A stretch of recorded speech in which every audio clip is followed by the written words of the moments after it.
ও মানবিক বৈষম্যমুক্ত বাংলাদেশ বিনির্মাণের চেতনা থেকে যেমন সরে আসতে পারি না, তেমনি ২৪-এর গণঅভ্যুত্থানের মধ্য দিয়ে বৈষম্যমুক্ত এক নতুন বাংলাদেশ প্রতিষ্ঠার স্বপ্ন ও আকাঙ্ক্ষা নস্যাৎ হতে দিতে পারি না। এই ঐতিহাসিক বিষয়গুলো একটি আরেকটির সম্পূরক ও পরিপূরক। বর্তমান বাংলাদেশের চলমান রাজনীতিতে যে অস্থিরতা বিরাজ করছে তা সমাধানের একমাত্র পথ হচ্ছে রাজনৈতিক ঐক্য। এই ঐক্যের ভিত্তি হচ্ছে আমাদের জাতীয় চেতনা, যা ৫২-র ভাষা আন্দোলন, ৭১-এর মুক্তিযুদ্ধ, ৭২-এর সংবিধান এবং ২৪-এর গণ অভ্যুত্থানের চেতনা।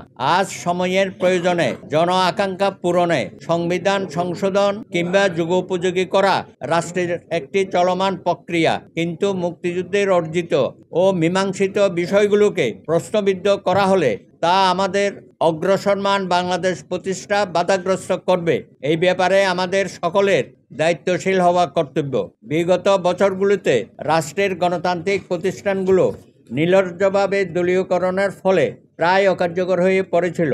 এইসব প্রতিষ্ঠানগুলো সংস্কার করতে এবং অবাধ, সুষ্ঠু ও নিরপেক্ষ নির্বাচনের পরিবেশ তৈরি করতে আন্তর্জাতিক খ্যাতিসম্পন্ন ব্যক্তিত্ব নোবেল বিজয়ী ডক্টর মোহাম্মদ ইউনূসের নেতৃত্বে যে অন্তর্বর্তীকালীন সরকার গঠিত হয়েছে তা তাদেরকে যৌক্তিক সময় ও সার্বিক সহযোগিতা করা সকল রাজনৈতিক দল ও জনগণের নৈতিক দায়িত্ব, যাতে আমরা অভীষ্ট সংস্কার কর্মসূচি সুষ্ঠুভাবে বাস্তবায়ন করতে সক্ষম হই। প্রিয় সাংবাদিক ভাই ও বোনেরা, আপনারা জানেন ১৯৯৩ সালের ২৯শে আগস্ট বাংলাদেশের বিরাজমান রুগ্ন রাজনীতির বিপরীতে সুস্থ ধারার রাজনীতি প্রতিষ্ঠার লক্ষ্যে দেশবরেণ্য ব্যক্তিবর্গ, রাজনীতিবিদ, শিক্ষাবিদ, কূটনীতিবিদ, আইনজীবী, পেশাজীবী, বুদ্ধিজীবী ও প্রগতিশীল চিন্তা চেতনার সচেতন নাগরিকদের নিয়ে গণফোরামের জন্ম হয়েছিল।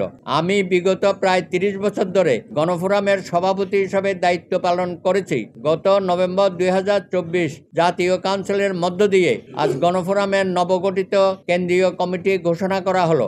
আমি আশা করি দলে যে নতুন নেতৃত্ব দায়িত্ব গ্রহণ করতে যাচ্ছে তারা গণফোরামের ঘোষিত নীতি আদর্শ ধারণ করে জনগণের আকাঙ্ক্ষা পূরণে সক্ষম হবে।